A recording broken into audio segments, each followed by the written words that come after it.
Let's talk about system design. System design কি? আপনার একটা সিস্টেম যেমনি ডিজাইন করেন।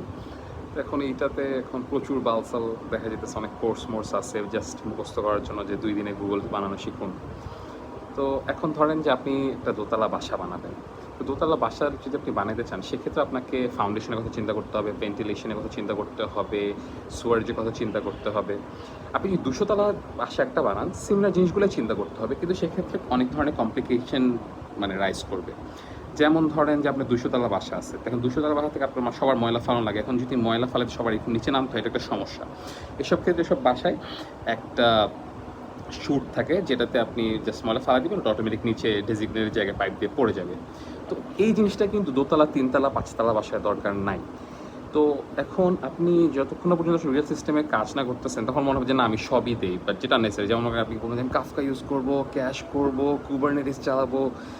তো এটা শেখার জন্য আপনাকে সিস্টেম বানাইতে হবে। আপনি এটা মানে প্রেশার ক্রিয়েট করেন, লোড টেস্টিং করেন, যে দেখেন যে কতগুলো ইউজার হ্যান্ডেল করতে পারে। তারপর হয়তো ক্যাশ ইউজ করেন। অনেক সময় দেখবেন যে ক্যাশেও কাজ হচ্ছে না, বা ক্যাশে আগে থেকে প্রিফেচ করে জিনিসপাতি রাখতে হচ্ছে।